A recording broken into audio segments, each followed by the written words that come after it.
आज हमारे साथ व्यक्ति विशेष कार्यक्रम में हमारे साथ जुड़ रही हैं योग एवं नेचुरोपैथ की डॉक्टर अलका सिंह जी। आज हम इनसे जानेंगे कि आप किस तरह से समाज सेवा में अपना योगदान दे रही हैं।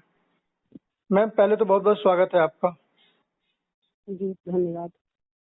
मैम, हम जानना चाहेंगे कि समाज सेवा में आप अपना योगदान किस प्रकार से दे रही हैं। जी आप सभी को नमस्कार। पहले तो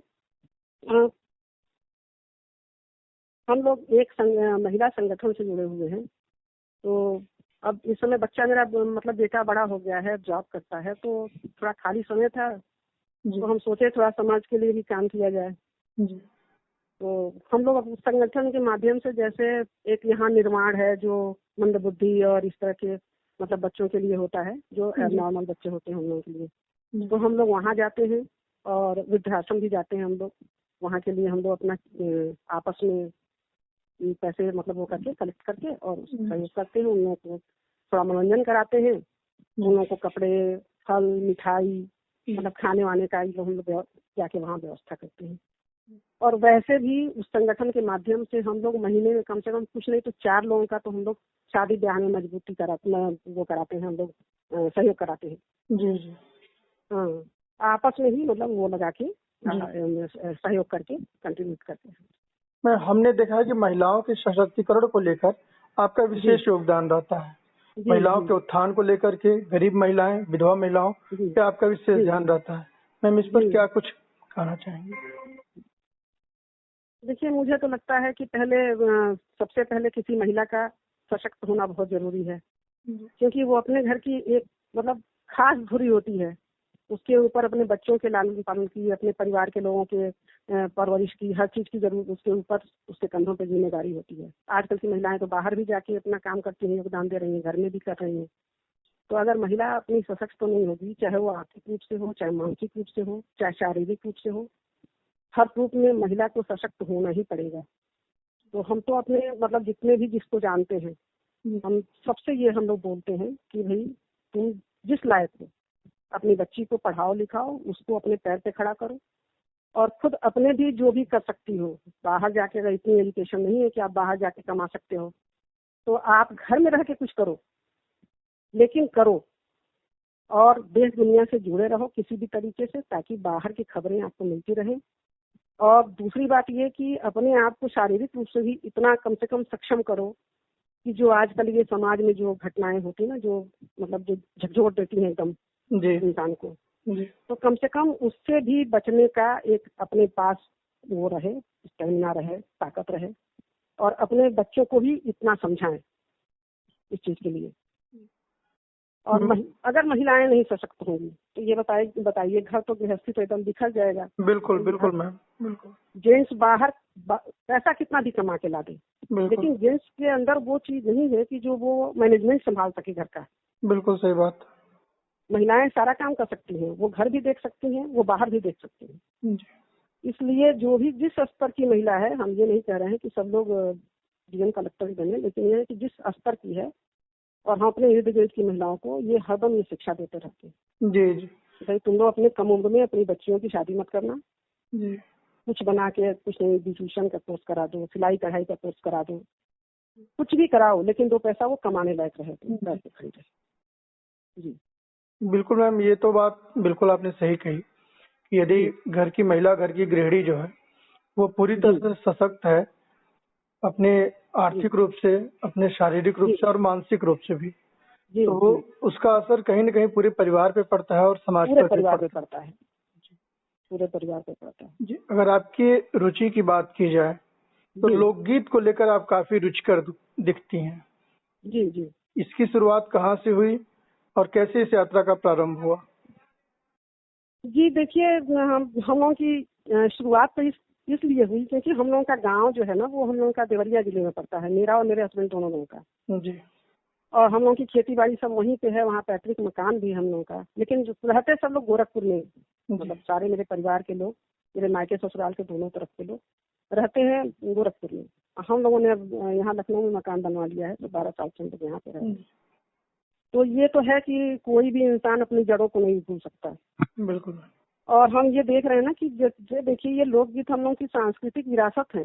और हम आजकल देख रहे हैं बच्चों को, जहाँ भी जाते हैं देखते हैं बच्चों की मतलब समझ में आता नहीं है। जी अभी कुछ दिन पहले हम एक मंदिर में गए थे, वहाँ मैंने कजरी गाई। जी तो मेरा बेटा कह रहा है कि मम्मा बहुत अच्छा गाई हैं आप, लेकिन कुछ शब्द हमको समझ नहीं आए। जी। हाँ, तो हमको लगा कि भाई अब जैसे भोजपुरी तो वो बोल लेता है, समझ लेता है, ऐसा जी। नहीं है हम लोगों ने सिखाया है उनको, लेकिन कुछ ऐसे क्लिष्ट शब्द होते हैं ना भोजपुरी में भी जो नहीं समझ में आता है बिल्कुल बच्चों को। बिल्कुल मैम। तो हमको लगा कि अगर इस तरह का कुछ किया जाए, इसलिए मैंने यूट्यूब चैनल बनाया अपना गीत गवाने के नाम से। जी और मैंने सोचा कि अब इसका बीड़ा उठाना चाहिए कि अपनी सांस्कृतिक विरासत को आगे बढ़ाने के लिए, ताकि आगे की पीढ़ी ये ना मतलब सुन के ऐसा भौचक्की ना रह जाए कि भैया ये क्या चीज गा रहे हैं। ये चीजें तो हम लोग के शुरू से हम लोग के हर मतलब फंक्शन में, हर त्योहार में बिल्कुल मैम। गाई बिल्कुल जाती है बिल्कुल जी। हर शादी ब्याह, जी। बच्चे के जन्म से लेकर बच्चे के जन्म में, मुंडन में, सब चीज जी में। जैसे अभी मैंने अपने YouTube चैनल पे सबसे पहला सोहर गाया, जो जी कि है तो भोले शिव के ऊपर, लेकिन है सोहर वो। जी जी जी। तो यहाँ हर छठ की पूजा होती है, तो यहाँ सब महिलाएं मेरे मतलब कॉलोनी की कहती हैं कि आप ये गाना जरूर गाइए, ये सोहर। जी जी तो मैंने अपने YouTube चैनल की शुरुआत ही उसी से की।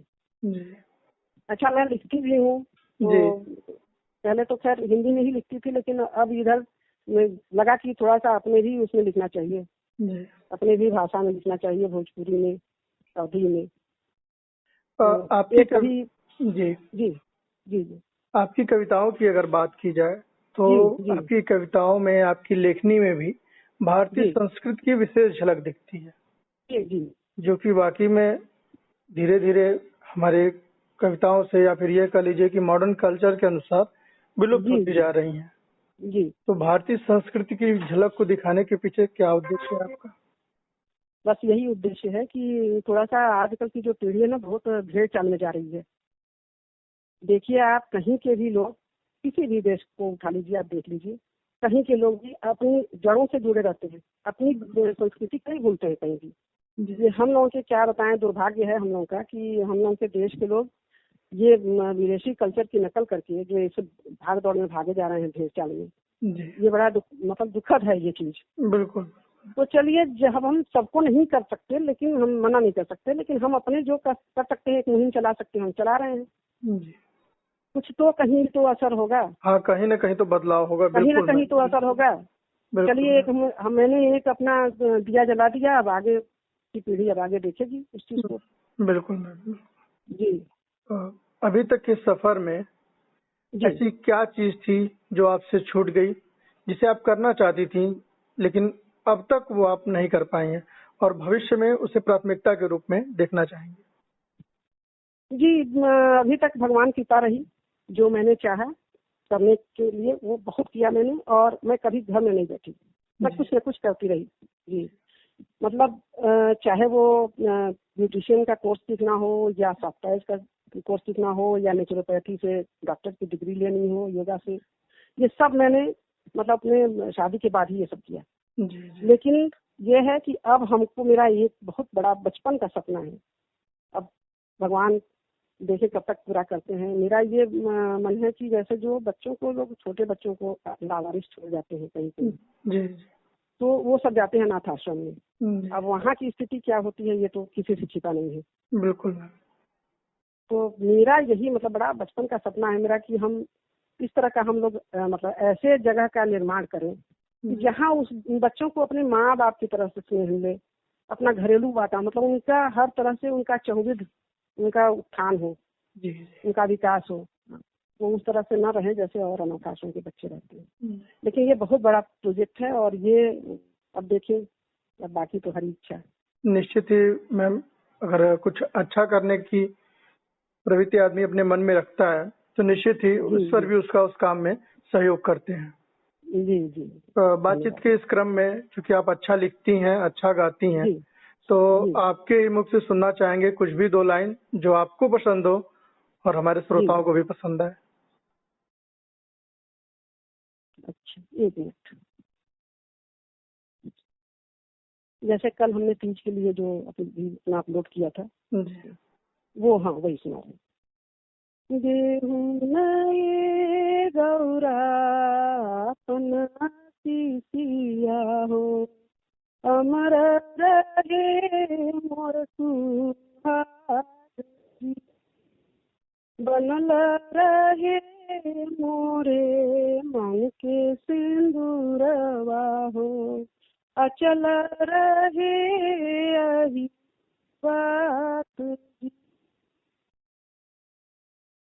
निर्जल बरतिया तू रखलू रे माई,